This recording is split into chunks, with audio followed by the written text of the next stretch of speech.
Every road trip feels like an adventure. But in the Appalachian Mountains, some roads don't want you to come back. Tonight, we're diving into 10 of the most disturbing true road trip horror stories buried deep in those mountains. Before we dive into tonight's horror, tell me something first. Where are you watching from right now? Which city, which town, which place? Drop it in the comments below, because I want to see just how far these stories are reaching. Now settle in, turn the lights off if you dare, because we're about to begin. It always starts with a stretch of road no one wants to be on after midnight. Route 16 in West Virginia looks like any other mountain road during the day. Rolling hills, thick woods that hug the shoulders of the asphalt, and an endless horizon of trees that make you forget what year it is. But at night, it becomes something else entirely. Locals call it the road where time folds back on itself, where headlights catch things that shouldn't exist, and where drivers swear the silence is heavy enough to choke you. It was on that road that Jason and Eliza Harper found themselves one October night, driving back from a family gathering in Charleston. They had argued about leaving late, but Jason wanted to avoid traffic, and Eliza insisted they'd be fine. The clock on the dash glowed 1:14 a.m., and the mountains around them felt alive in the dark. Jason had the window cracked, the smell of damp leaves drifting in, and Eliza was half asleep with her head leaning against the passenger side. That was when the figure appeared. At first, it looked like a trick of the high beams, something pale standing just beyond the bend. Jason slowed instinctively, squinting at the sight. A woman. She stood on the gravel shoulder, arms crossed tightly around herself as if she were freezing. She wore a long, white dress that seemed far too thin for the chill in the air, her hair dark and loose, spilling across her shoulders.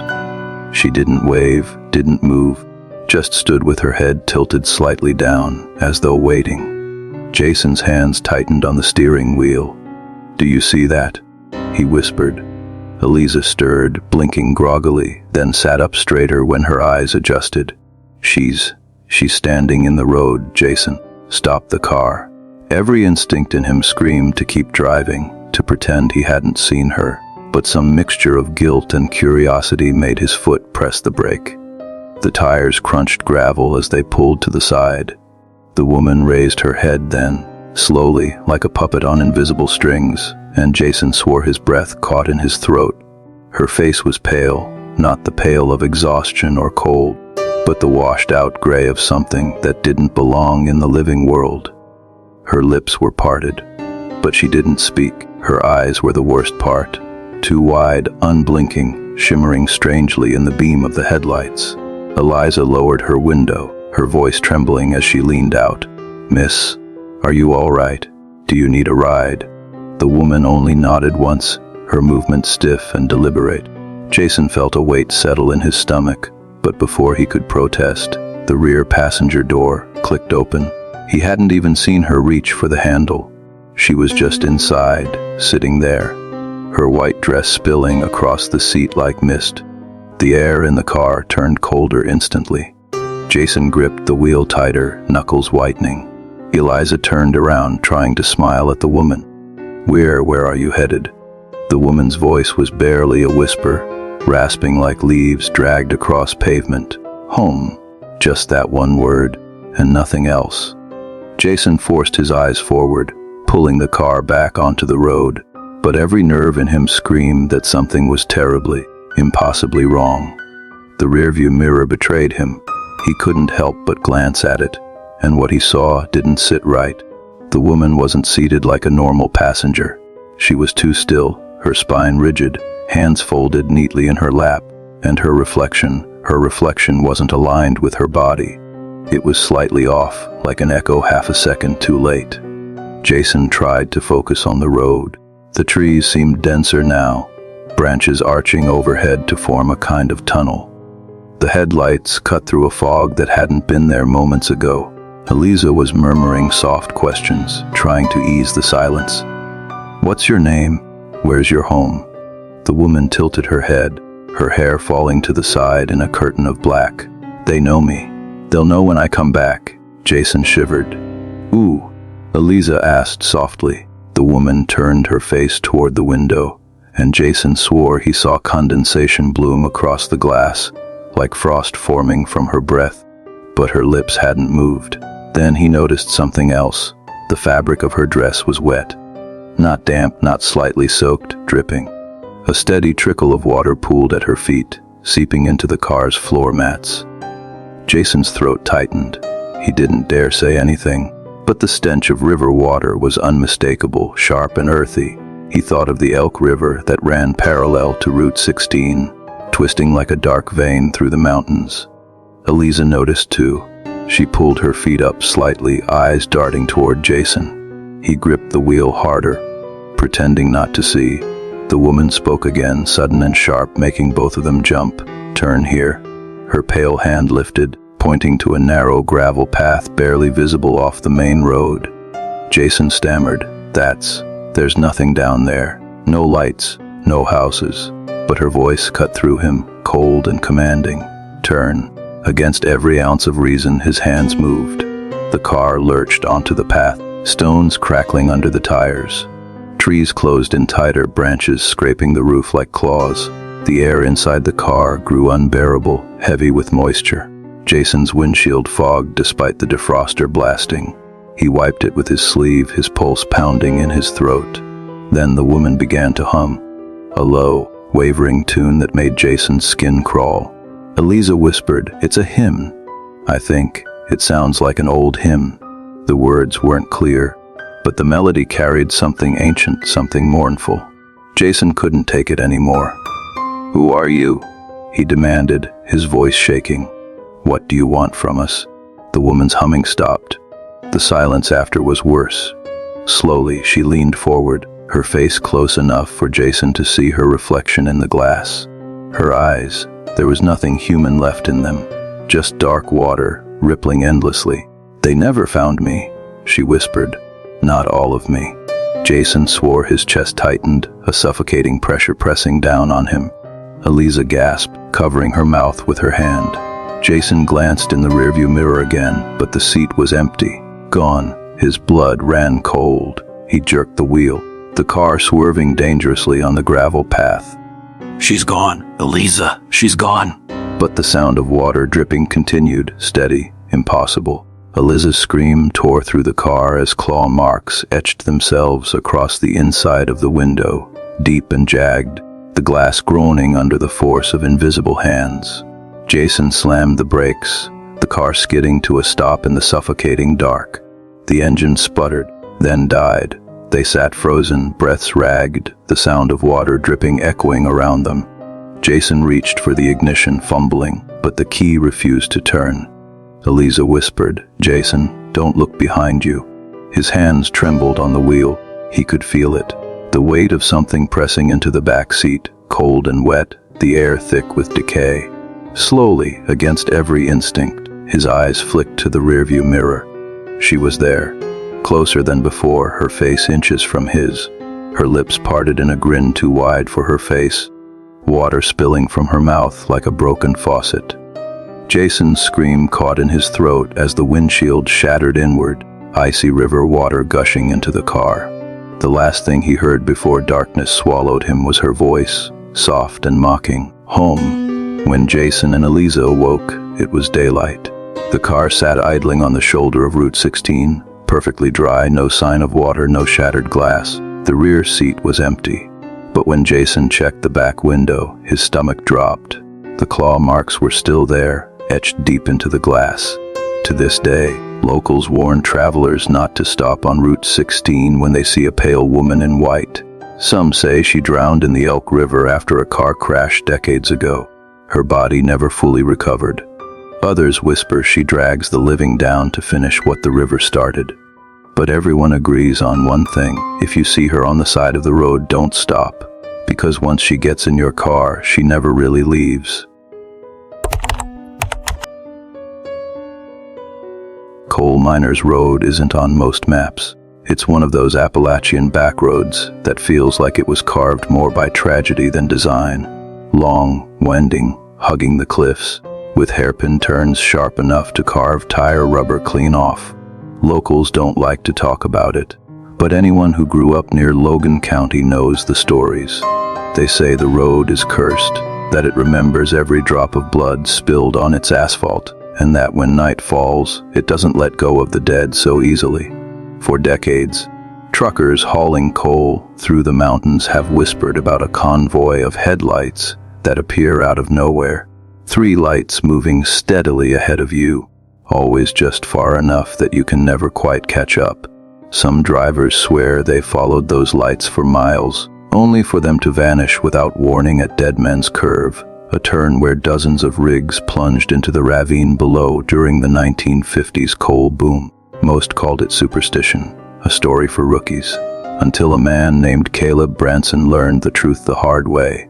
Caleb had been hauling for 15 years, a man built from long nights, black coffee, and a voice that always sounded tired. He didn't believe in ghost stories. His life was iron, diesel, and asphalt.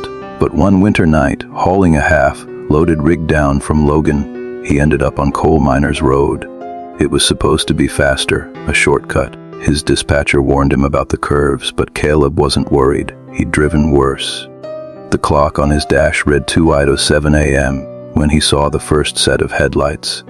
He was coming out of a slope, fog curling low like smoke across the pavement, when 3 lights cut through the mist ahead. It wasn't the usual 2 beams of a single truck or car. It was 3, evenly spaced, moving with perfect rhythm, like a convoy traveling in unison. Caleb squinted.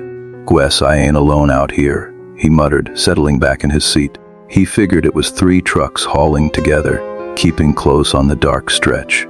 He followed their glow, comforted in a way. There's a kind of safety in company, even if it's just taillights in the dark. For 20 minutes, the lights stayed exactly the same distance ahead, no matter how much he pressed the accelerator.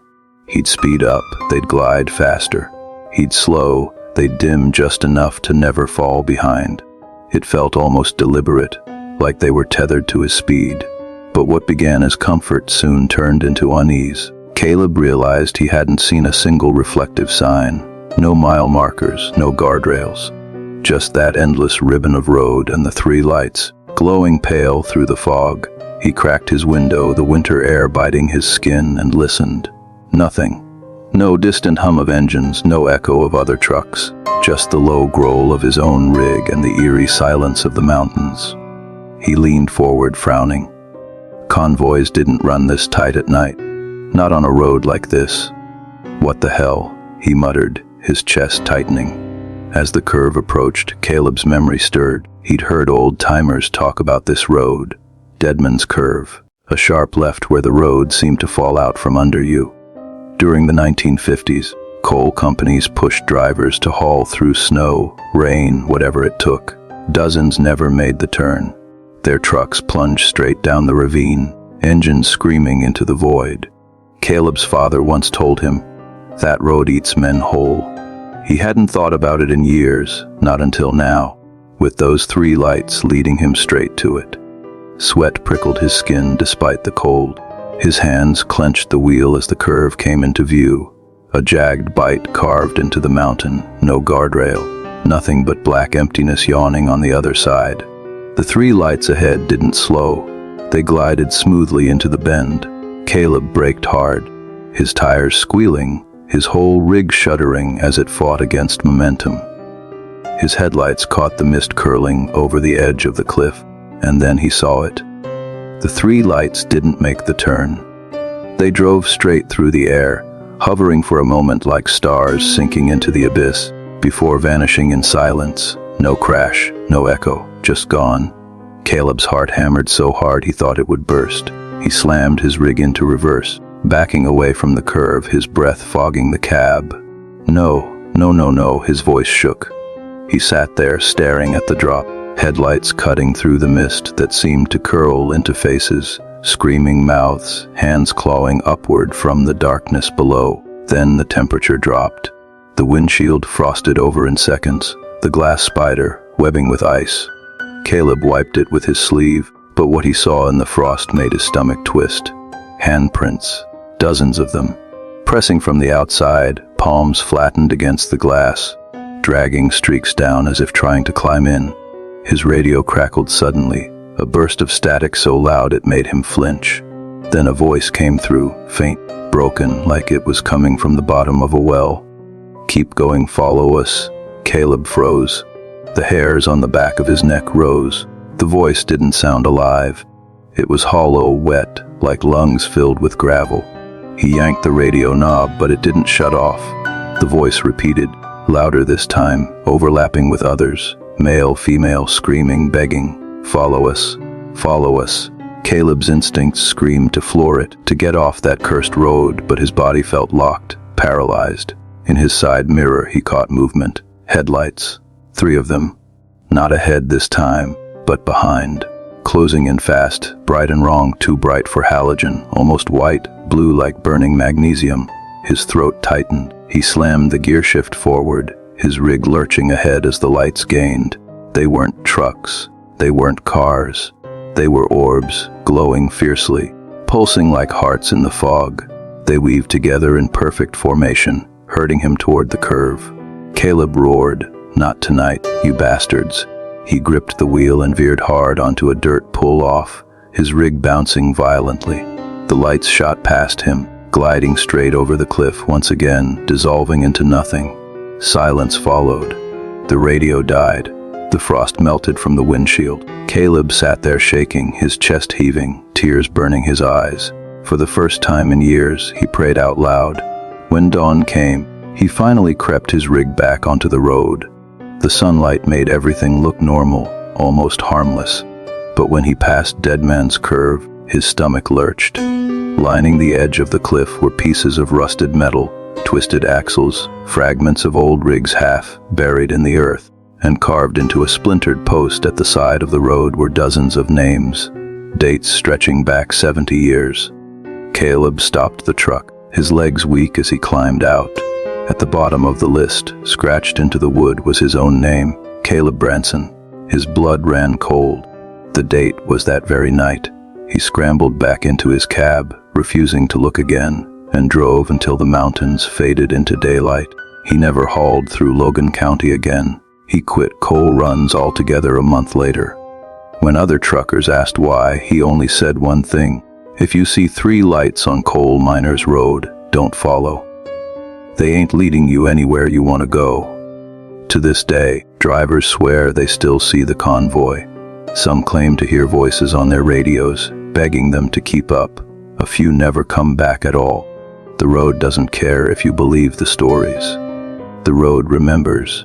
And if you follow those 3 lights into the curve, the road will make sure it remembers you too.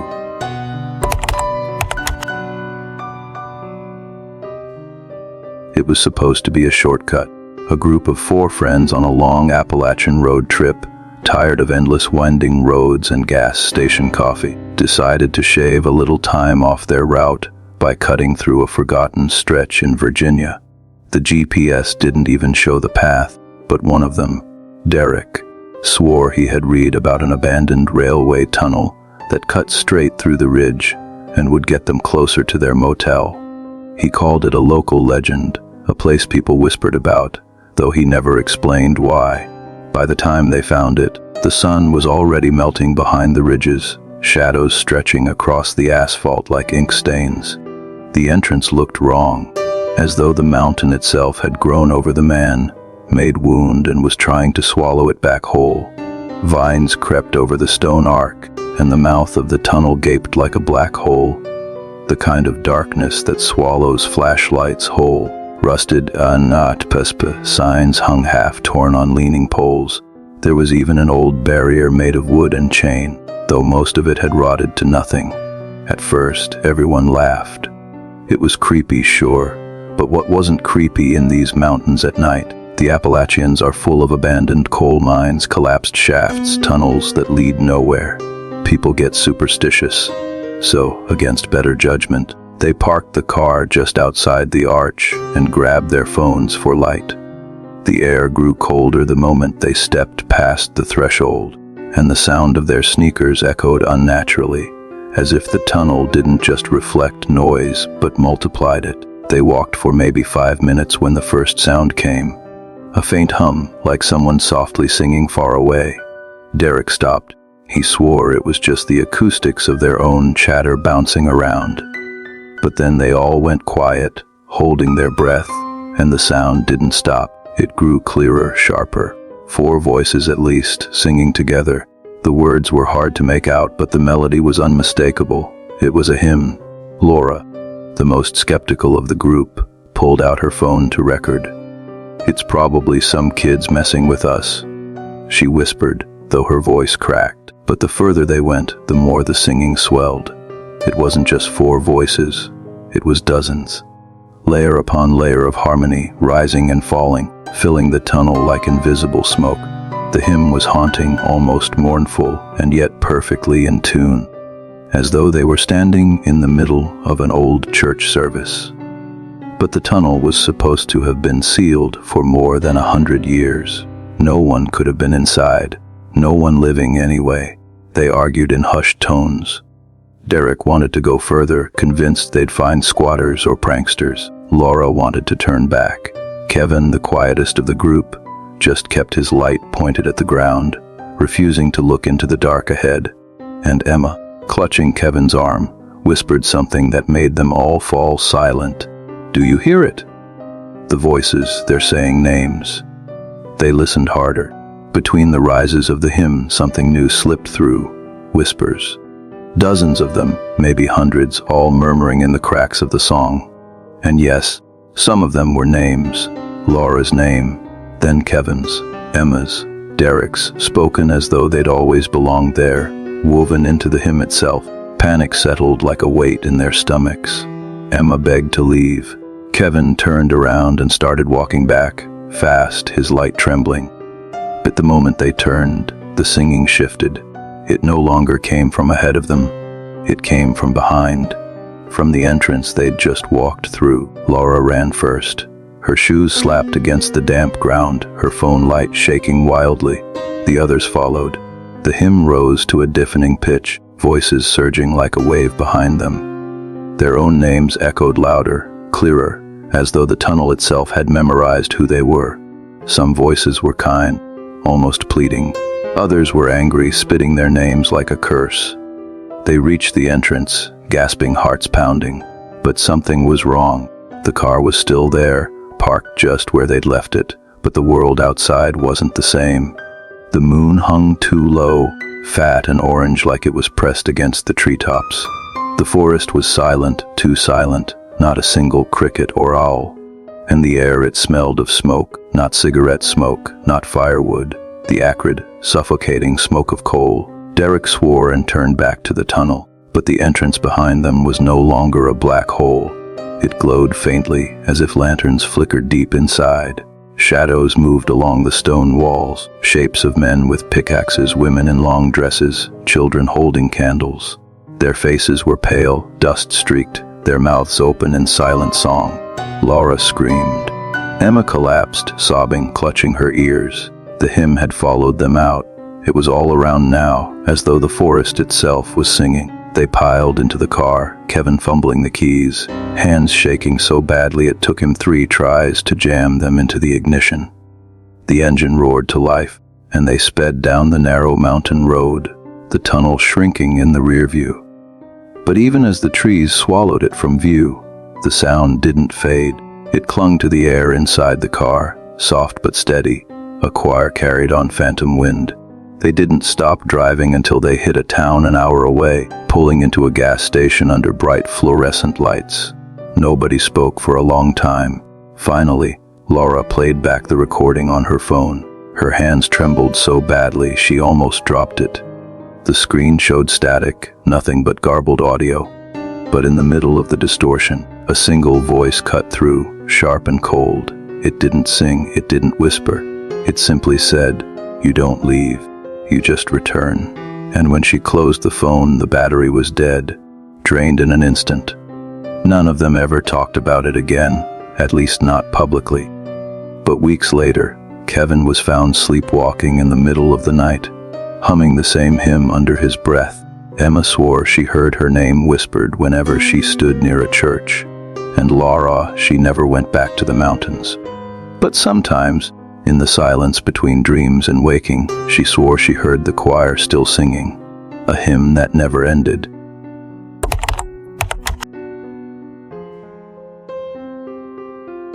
The Appalachians have always carried a reputation for things unexplainable. Old mining towns swallowed by time, forgotten graveyards where no stone stands straight, and lonely roads that seem to stretch forever through forests too thick for the sun to reach. People who drive these back roads at night often whisper about strange things they see. Figures on the shoulder who vanish when headlights hit them, sudden fog that blinds every turn, voices in the trees that don't belong to any living thing. But one of the strangest, most disturbing stories tied to these mountains doesn't involve a ghostly hitchhiker or a haunted tunnel. It's a story about a simple rusted mile marker, a piece of metal meant to guide travelers, that instead became a bleeding wound in the road. It happened to the Harper family in the late fall of 1992. They were on their way home from visiting relatives in Kentucky, taking a scenic route through the Appalachian back roads. Robert Harper was behind the wheel, his wife Diane sat beside him, and their two kids, 16-year-old Mark and 12-year-old Katie, were dozing off in the back seat as the car hummed along the winding road. The sun had already dipped low, and a damp mist clung to the ridges, making the forest look like an endless shadow. That's when Diane noticed something odd. "Robert, slow down," she said, pointing out the passenger side window. Just off the shoulder stood an old mile marker, one of those metal posts with faded white paint. Only this one looked wet. Even from the road, she could see something thick and dark dripping down its side, pooling at the base like syrup. Robert eased the car to a stop. He was the kind of man who couldn't pass up a mystery without at least looking closer.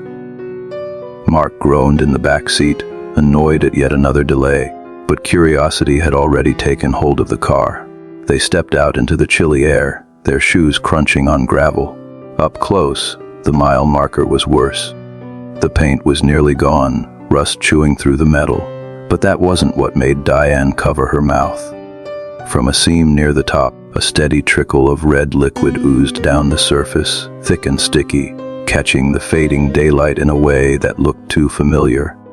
It wasn't water, wasn't rust runoff. It looked like blood. Katie whimpered, pulling at her brother's sleeve. Mark touched it, because of course, a teenager wouldn't believe it until he proved it himself. He jerked his hand back almost immediately. "It's warm," he whispered. "It's actually warm." His fingertips were stained crimson. The family argued in panicked whispers. Diane wanted to get back in the car immediately. Robert said it had to be some kind of prank, maybe hunters messing around. But the longer they stood there, the more wrong it felt. The smell hit them next, coppery sharp, unmistakable, the smell of fresh blood. That's when they noticed the ground. At the base of the marker, where the red liquid pooled, the soil was dark, almost black, as if it had been soaking it up for years. Grass refused to grow in a perfect circle around it. Robert pulled his daughter back when she tried to step closer. Then, without warning, a cold gust of wind ripped through the trees. It sounded like a low moan, the kind that rattles your chest more than your ears. The forest fell silent. No insects, no owls, no rustling leaves. Just the sound of that drip, drip, drip against the metal post. They didn't stay. Robert practically shoved everyone back into the car and floored it down the road. No one spoke for miles, too shaken by what they had just seen. But the silence wasn't complete. Diane swore she still smelled that copper tang inside the car, even with the windows rolled up. Katie cried softly, whispering that she could still hear the dripping. When they finally reached a gas station in the next town, Robert asked the attendant if he'd ever seen anything strange on Route 23 near the ridge. The man's expression changed instantly. He went pale, then muttered, "You didn't stop, did you?" The Harpers exchanged nervous looks. "We did," Robert admitted. The man shook his head. "Locals don't go near that mile marker. Folks say it marks where the Caldwell family was murdered back in '63. Whole family, Father, mother, 3 kids, found hacked to pieces in their car, right there on the road. Never solved. Some say the blood never left the ground. The county put up a mile marker after they cleared the wreck, but it's never been right. People claim it bleeds every year around the same week they died. The Harpers didn't sleep that night. Diane locked the motel door 3 times, as if that would keep the memory out. Mark scrubbed his hands in the bathroom sink until his skin turned raw, but he swore he could still see faint red stains in the creases of his palms. And Katie kept waking up, insisting she could hear something dripping in the corner of the room. Months later, when the family finally tried to put the incident behind them, something happened that pulled it all back. Robert received a speeding ticket in the mail, issued from a traffic camera he'd driven past weeks after the trip. Attached was a blurry photo of their car. But what made his blood run cold wasn't the fine. It was the shape just visible in the rear window. In the grainy black and white photo, 3 figures sat in the back seat. Robert knew only 2 were supposed to be there. The third was small, head bowed, hands folded as if praying. And down the side of the car, almost invisible until Diane pointed it out, was a streak. A dark, wet streak that looked exactly like blood. After that, they stopped talking about it completely. But even years later, whenever someone asked the Harpers about their scariest trip through the mountains, Diane's face would tighten. Mark would look away, and Katie, by then an adult, would mutter the same sentence she'd said as a child that night, the one that never left her. The marker wasn't bleeding, it was remembering.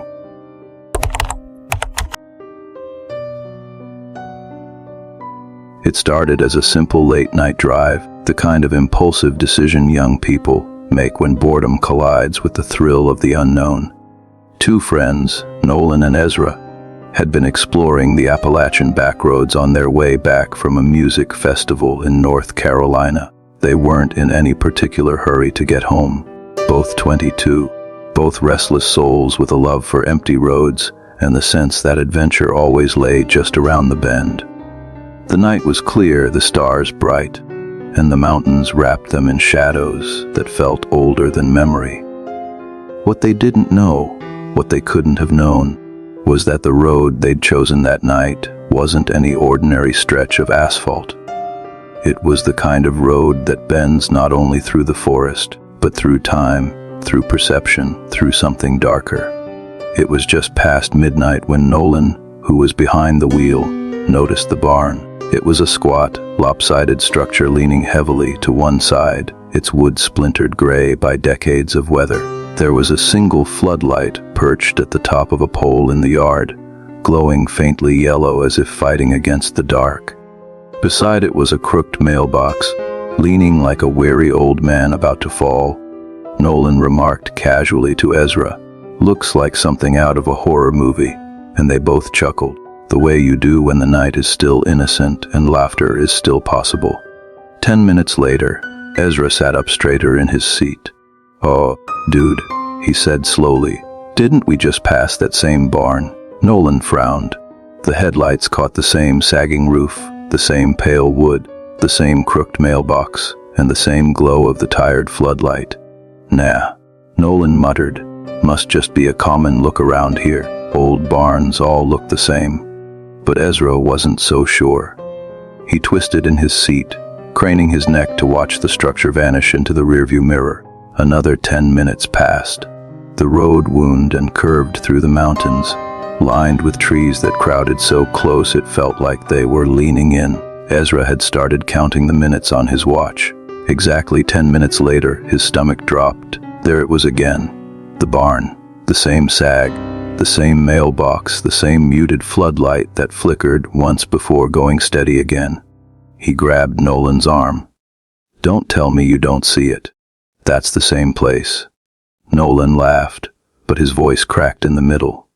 He wanted to shrug it off, to chalk it up to coincidence, but his hands had tightened on the wheel. He drove on, the air inside the car growing heavier, silence stretching out between them except for the low hum of the tires against the cracked pavement. 10 minutes later, the world betrayed them again. The barn stood waiting, as if it had never been left behind at all. Ezra swore under his breath. "We're looping. We're actually looping. Nolan, turn around. Take a different road. Get us out of here." Nolan's knuckles were white now. He slowed the car, pulled onto a side road that branched off, gravel crunching under the tires.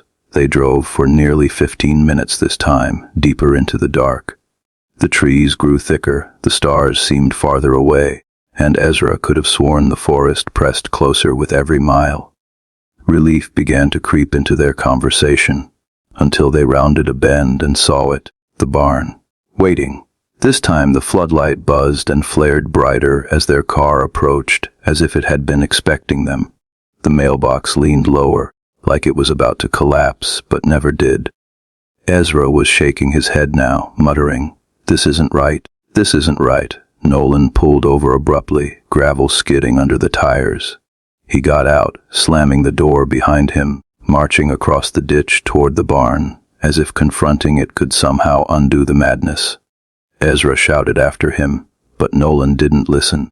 The air outside was colder, unnaturally still, and Nolan felt the silence pressing in like a weight. Up close, the barn smelled of rot and damp earth. The boards groaned under his hand when he touched them. He expected the wood to feel rough, splintered, but instead it felt damp, almost fleshy, like pressing against the skin of something alive. He jerked his hand back, staring at the moisture that clung to his palm. Ezra, watching from the car, saw something he would never forget. The floodlight buzzed and then went dark, plunging Nolan into shadow. But for a split second, Ezra swore he saw movement in the cracks of the barn wall, as if something inside had shifted to get closer to where Nolan stood. "Nolan! Get back here!" Ezra screamed. His friend stumbled backward, shaking his head, before sprinting to the car. They tore down the road, hearts hammering, breaths ragged. For a while, it felt like they were making progress, that they had left the nightmare behind. But 10 minutes later, headlights swept across that same splintered wood, that same crooked mailbox, and the same weak yellow glow. Only now, the floodlight didn't flicker. It burned steadily, almost brighter, almost welcoming. Ezra refused to look at it this time. He kept his eyes straight ahead, whispering under his breath like a prayer. Nolan's jaw was clenched so tightly it ached. He pressed harder on the gas, as if speed could break whatever grip the road had on them. But the speedometer didn't matter. Whether they crawled at 30 or raced at 80, 10 minutes later, the barn waited again. At some point, Ezra lost track of how many loops they'd done. 3, 4, 5, their sense of time unraveled. His watch read 1:30 in the morning, then 1:30 again, then 1:30 yet again, as if the minutes themselves refused to pass.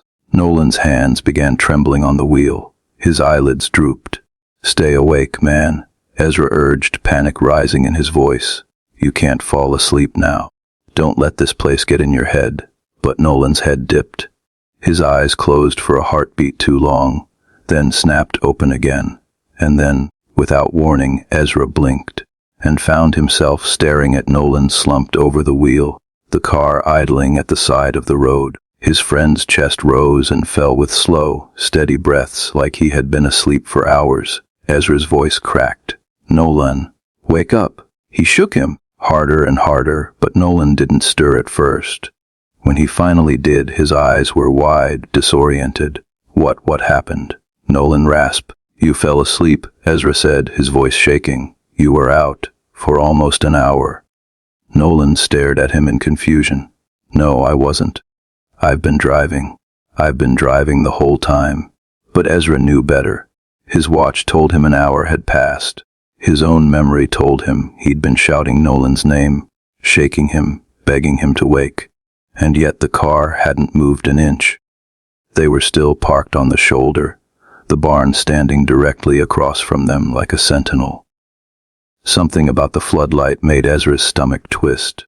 It wasn't just glowing anymore. It was pulsing, faintly, like the heartbeat of something alive. The shadows it cast along the barn wall stretched in unnatural directions, bending against the angles of the building itself. And for the first time, Ezra noticed something carved into the wood above the barn door.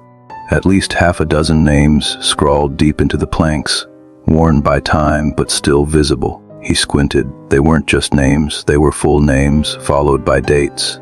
Every date ended with the same year, 1968. Before Ezra could say a word, Nolan turned the key and the car roared forward, tires spitting gravel. He didn't care where the road went anymore, didn't care if it curved into the mountains forever. He just wanted distance, any distance. Ezra didn't argue. He kept his eyes shut tight, whispering over and over again, "Don't stop, don't stop, don't stop." But in his gut, he already knew. No matter how far they drove, no matter how many times they tried to escape, that barn would always be there waiting, patient. The road didn't just loop, it consumed. And when Nolan glanced into the rearview mirror, his heart lurched into his throat.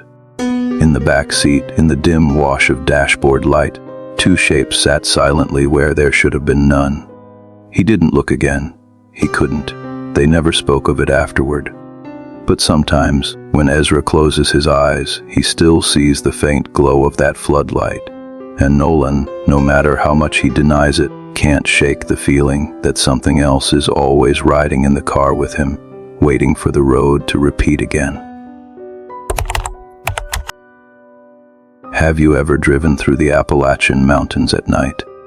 The roads curl like a serpent, the woods press in close, and sometimes you feel like you're driving not just through a place, but through time itself.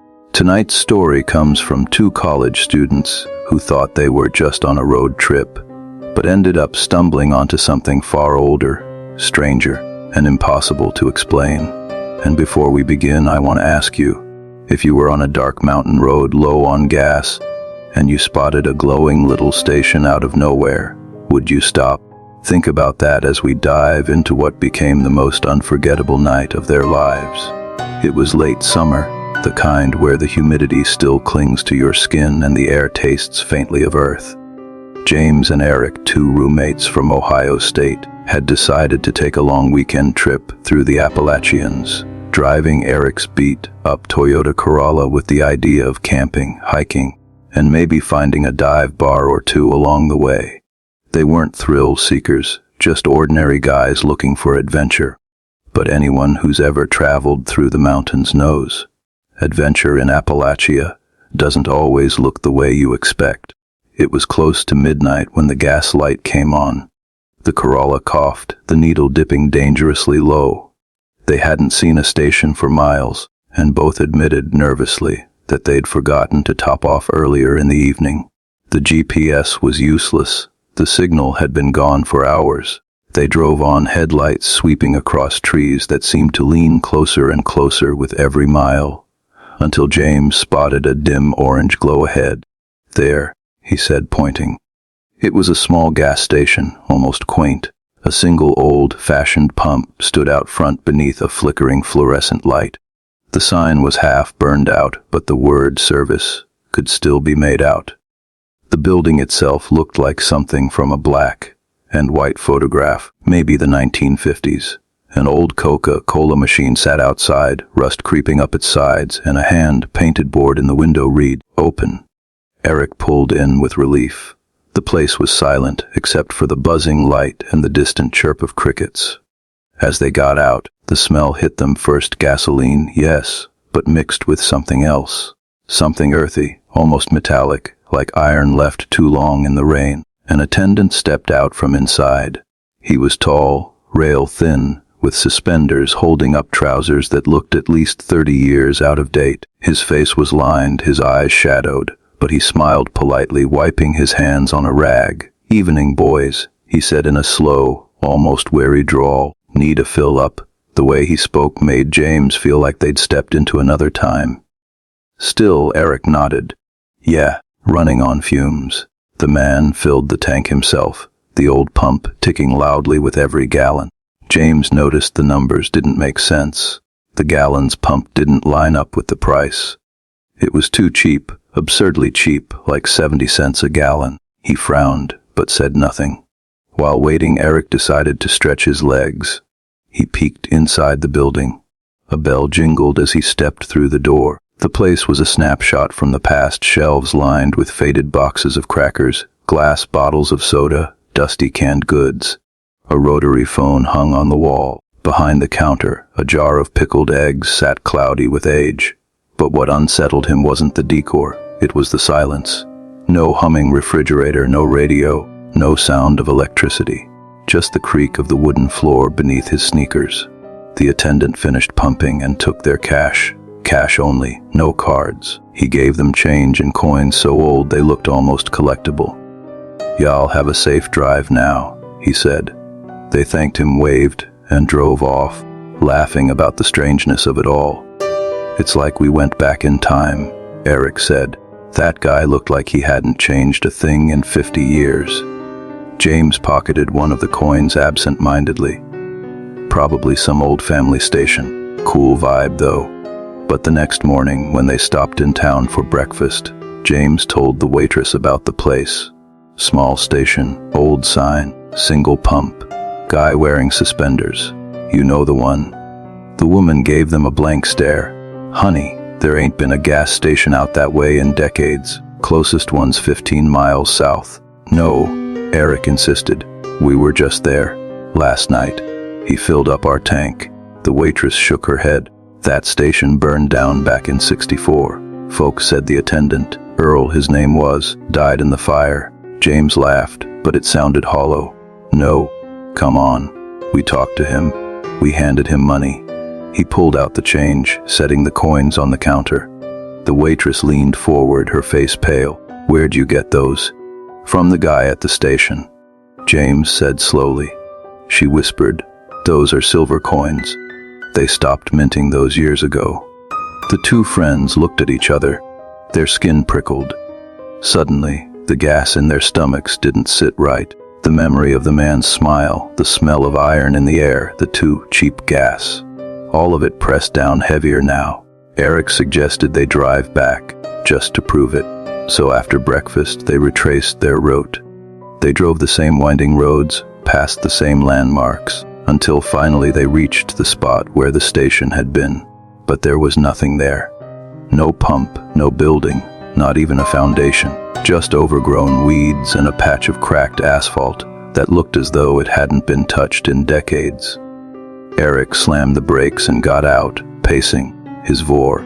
No, it was right here. Right here!" He pointed, his hands shaking. We filled up. He took our money. I saw the shelves, the store. It was here. James stood frozen, the coins heavy in his palm. And then he noticed something. A faint scorch mark on the ground, blackened earth beneath the weeds. The stories were true. The station had burned. The man was gone. And yet, somehow they had been there, had met him, had fueled their car with gas that shouldn't exist. They left without another word, driving faster than they should have down those mountain roads. Neither spoke for hours, neither wanted to. Later, when they checked the Corolla's gas gauge, it was still full, too full. More miles than that car had ever managed, as if the tank wasn't burning through fuel at all. To this day, James swears that sometimes late at night, he can still smell that iron-tinged gasoline in the car. And Eric, he won't drive through Appalachia anymore. He says the roads feel alive, like they're waiting for him to stop at that station again. And the coins, those silver coins, they never tarnished, never dulled, no matter how many years passed. James doesn't carry them anymore. He keeps them locked in a box under his bed. He says some nights he hears the faint jingle of change and a man's slow drawl whispering, "Y'all have a safe drive now. Tell me, if you were lost in the Appalachians, low on gas, and saw a glowing little station by the roadside, would you pull in? Or would you drive on, praying your tank lasts long enough to get you anywhere else? Because sometimes the stations that offer salvation in the dark aren't from this world at all."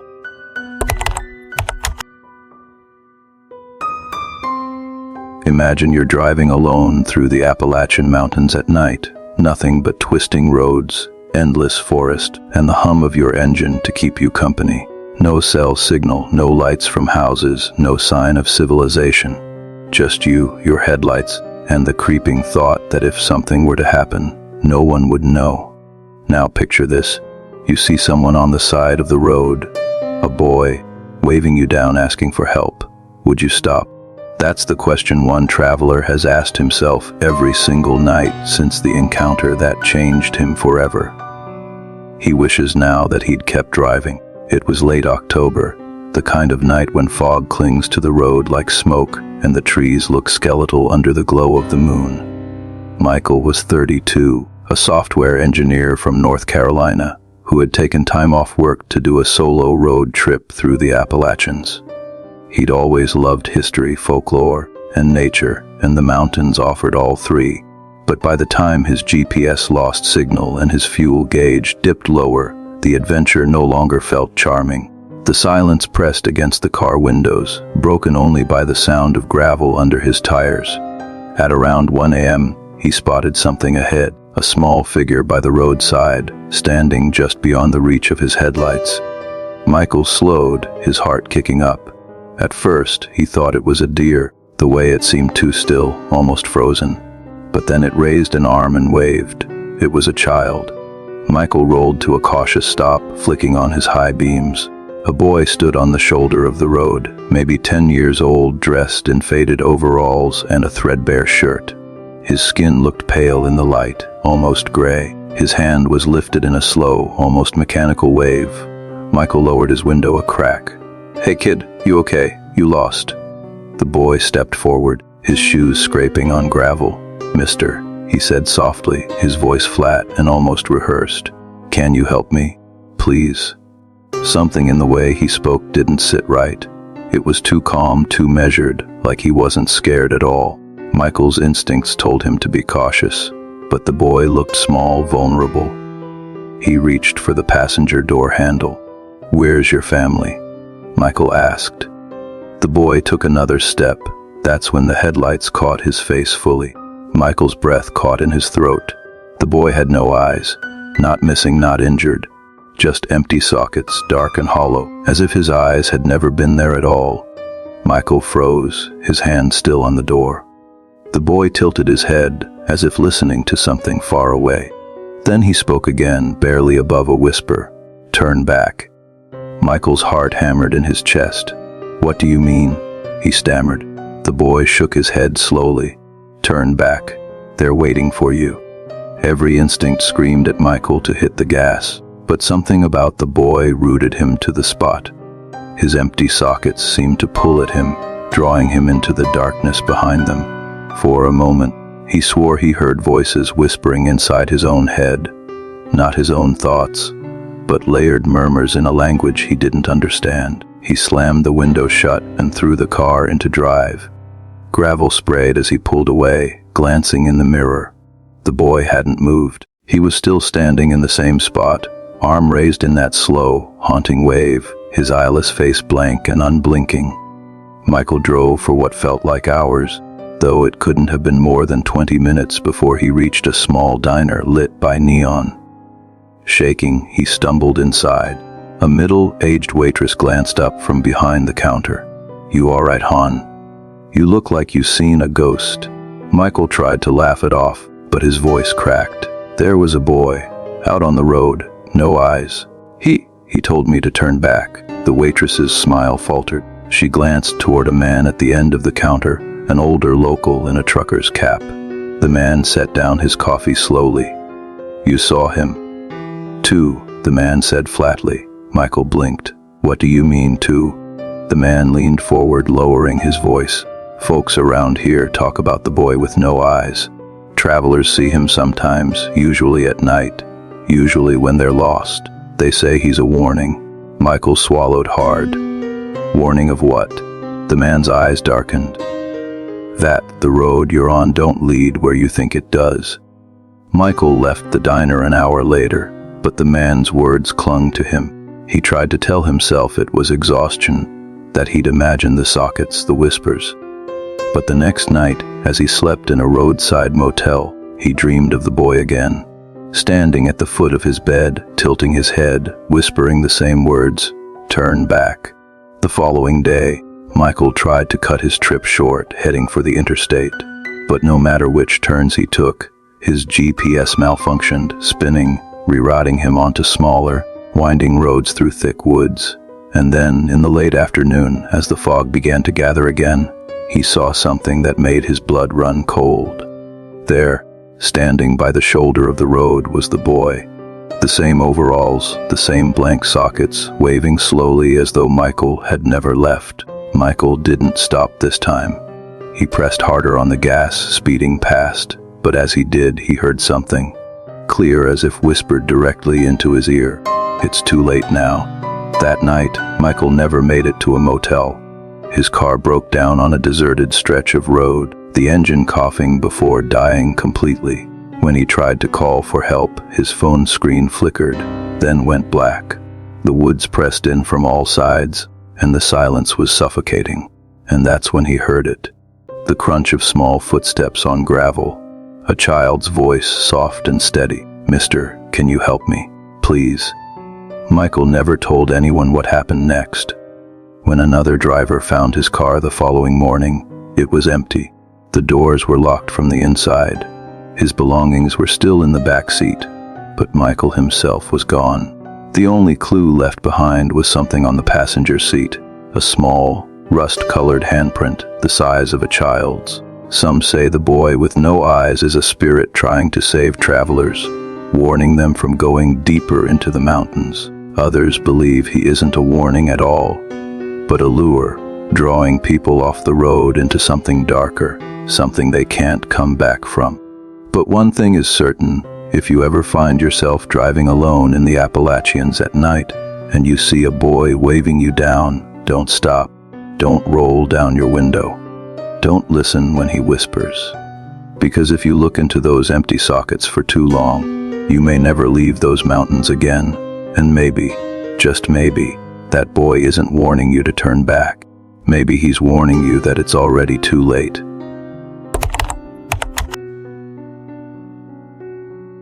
Imagine you're driving through the Appalachians late at night.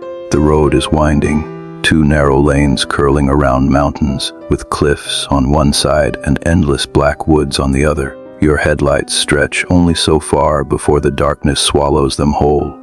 There are no other cars, no houses, not even the faint glow of a farmhouse window. Just silence, the hum of your tires, and the creeping thought that something is watching from those trees.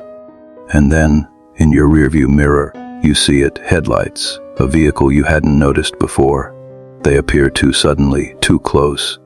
It's a white pickup truck, old, rusted, its grille looming right behind you, and no matter how fast you drive, it doesn't back off. That's the beginning of a story that countless travelers in these mountains swear is true. The white pickup is not just a ghost story. It's a nightmare that has chased people across state lines. It was late summer when a couple from Kentucky, Sam and Rebecca, decided to cut through a back road that ran along the Blue Ridge. They were returning from a family gathering, and what was supposed to shave off an hour turned into the longest drive of their lives. The road was pitch black, save for the moonlight breaking through tree branches. Sam kept his hands tight on the wheel, leaning forward. He'd driven country roads before, but something about this stretch felt wrong. The silence was too heavy, the kind that pressed down on you until you swore you could hear your own heartbeat in your ears. Rebecca tried to break the tension with the radio, but every station was static. She sighed, leaning back in her seat, and that's when she noticed it.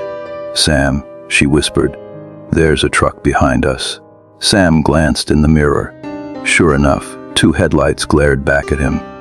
An old white pickup had appeared out of nowhere, its grille so close he could almost make out the chipped paint and bent bumper. Sam frowned. Where the hell did he come from? I didn't see him. The truck surged forward, nearly bumping their rear bumper. Rebecca grabbed the door handle, knuckles white. "Sam, he's too close. Speed up." Sam pressed the gas.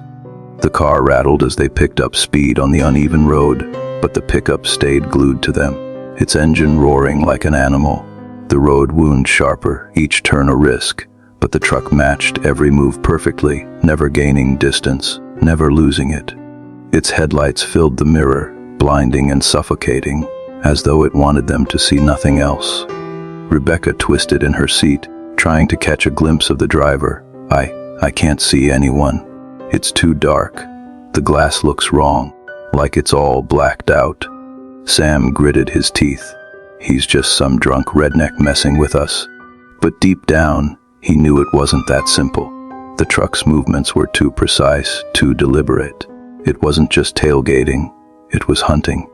For nearly 20 minutes, the white pickup stayed locked behind them, no matter how sharp the turns, no matter how steep the hills.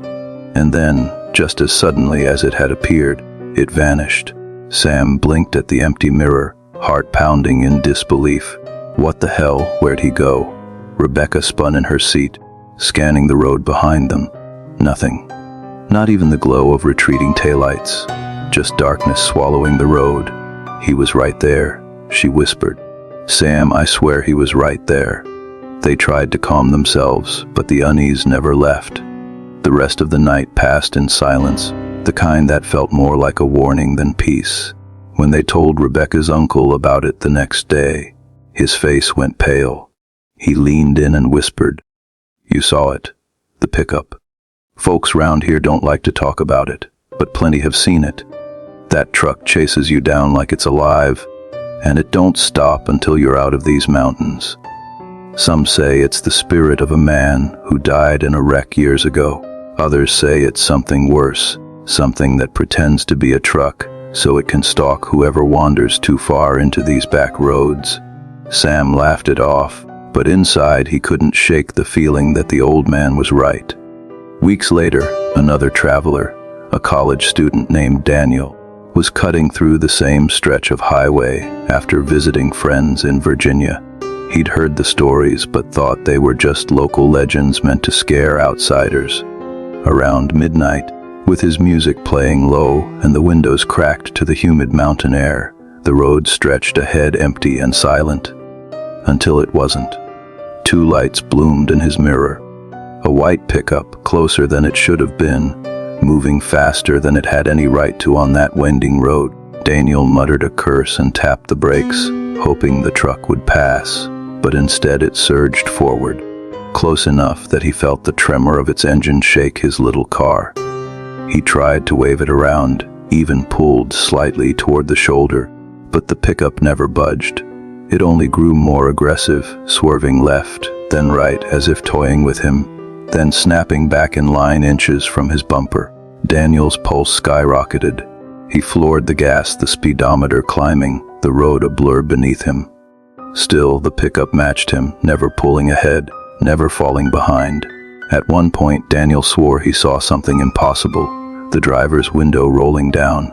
Only there wasn't a driver, no face, no hands, no body, just emptiness inside the cab, and yet the wheel turned smoothly as though invisible hands gripped it. Daniel screamed, slamming the wheel as he rounded another curve. He pushed harder, desperate, his car roaring as it strained against the mountain incline. The pickup's headlights flared one last time in the mirror, blinding him, and then gone. Just like that. The road behind him was empty, silent, endless. When Daniel finally reached the state line, he pulled over, chest heaving, tears streaking his face. His hands wouldn't stop shaking. He swore he could still hear the growl of the engine, the rattle of that rusted grill. Locals say the white pickup never leaves the mountains. It will chase you, terrorize you, push you to the edge of panic, but it always disappears once you escape the boundary of the Appalachians. Some believe it's tied to an accident decades ago, when a drunk driver in a white truck careened off one of those roads, killing a family. They say his spirit roams the highways angry, reckless, reliving the crash by tormenting strangers. Others insist it isn't human at all, that it's something older, something that wears the shape of a truck, because that's what frightens travelers most. Being chased, hunted, and knowing there's nothing you can do to stop it. There are dozens of accounts from drivers, some who made it home shaken, some who never made it at all. Missing person reports in these mountains sometimes include one detail no one can ignore: the last phone call, the last text. The last panicked words always mention the same thing: There's a truck. It's chasing me. So the next time you find yourself on a lonely Appalachian road, miles from the nearest town, and headlights suddenly flare in your mirror where there should be none, remember this story. Don't stop. Don't try to wave it around. Don't look too closely at the driver's seat, because the white pickup doesn't want to pass you. It wants to follow you, to cling to your bumper until the fear consumes you. And if you're unlucky enough, you might be the one who doesn't make it out of those mountains alive. Some say it only follows until you cross the state line, but others whisper something worse, that sometimes, if it likes you, if it chooses you, the white pickup follows you home.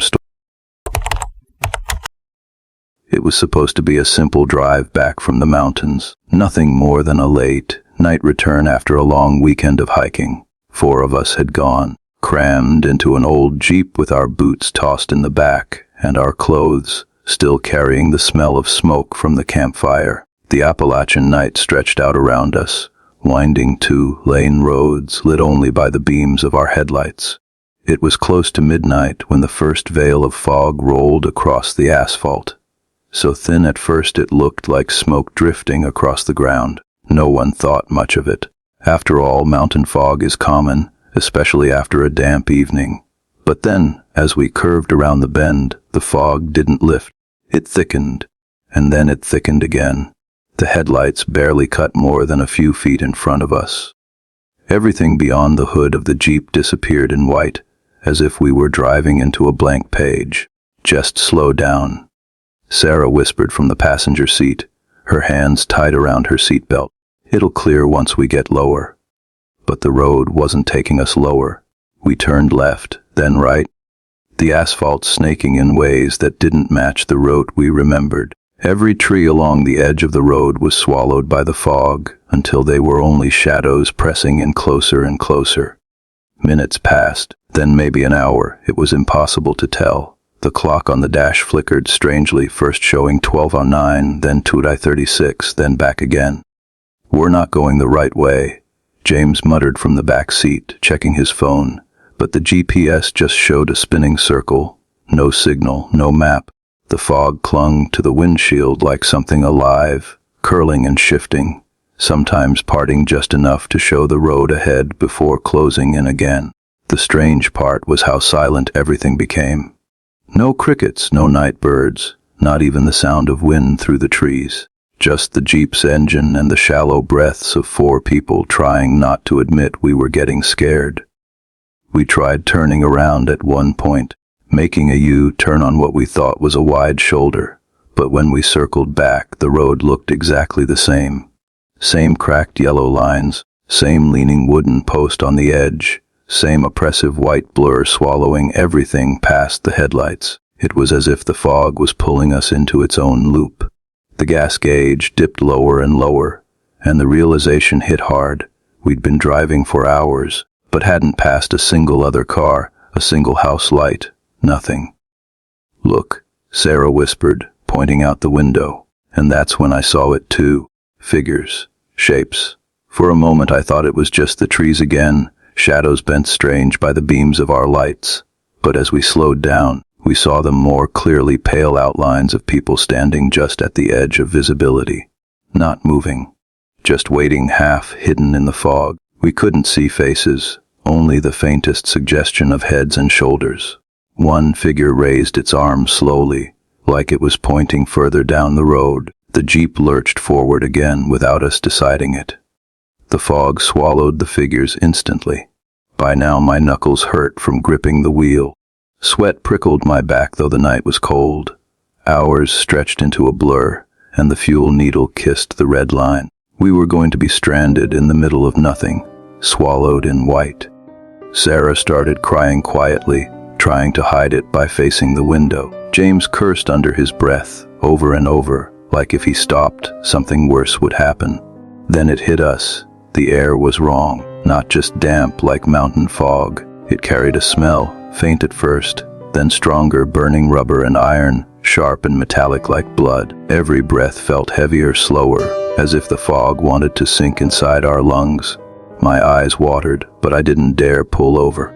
Every time I thought about stopping, my mind filled with an image I couldn't shake, of those pale shapes pressing up to the windows if we dared stop moving. The clock flickered again, 3:33.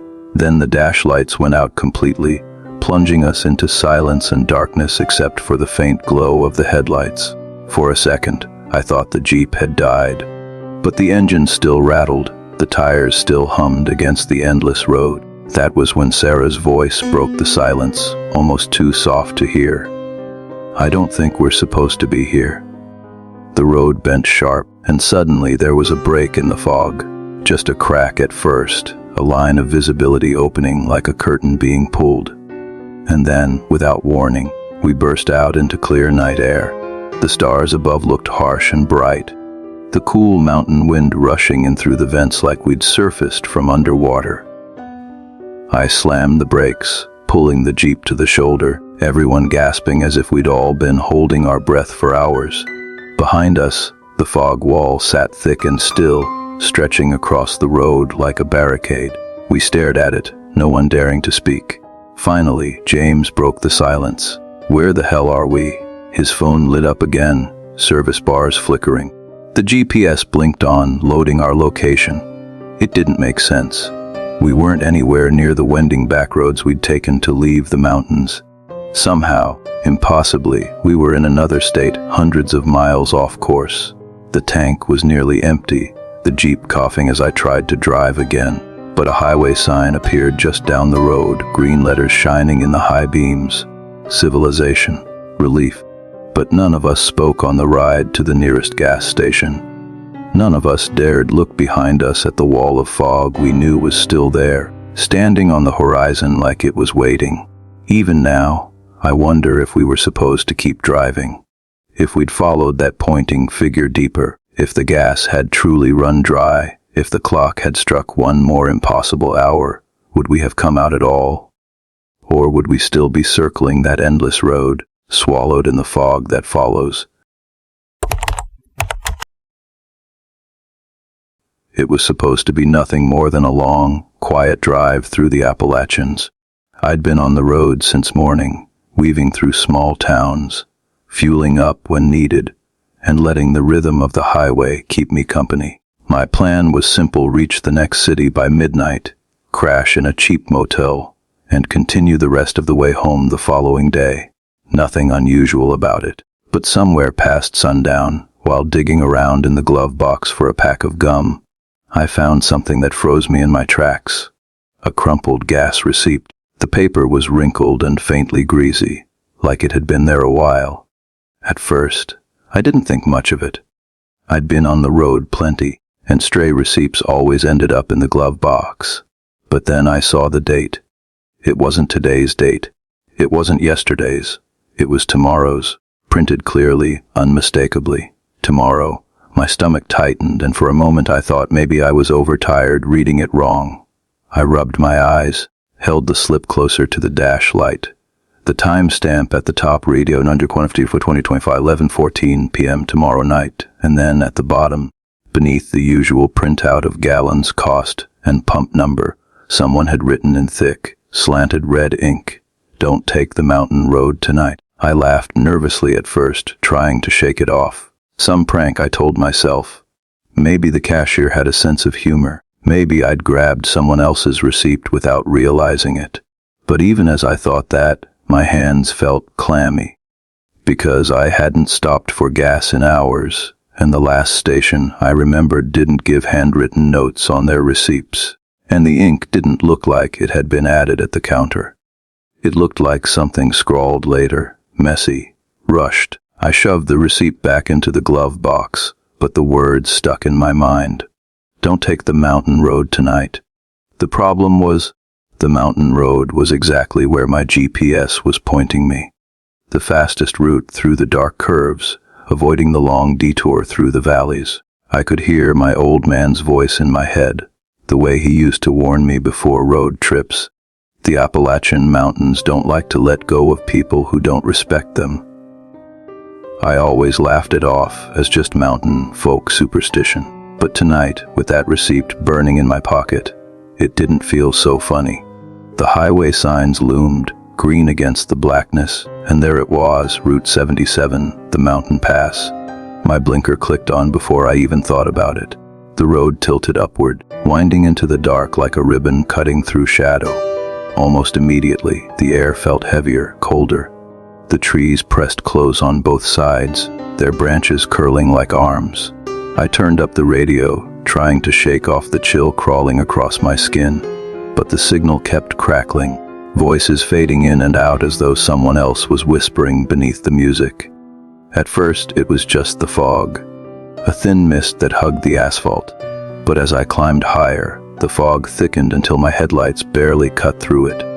I slowed to a crawl, gripping the wheel tighter, every muscle tense. And that's when I noticed something that made the hair rise on the back of my neck. My fuel gauge. I had filled up earlier in the day, enough to get me well past the mountains, but the needle was dropping fast, like I was burning twice as much fuel as usual.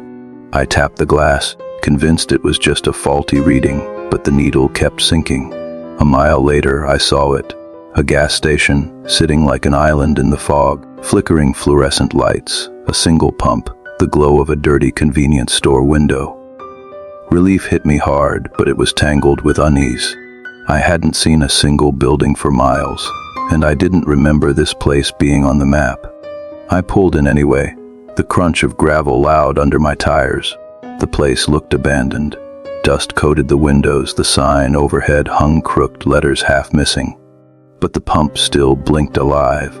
I killed the engine and stepped out.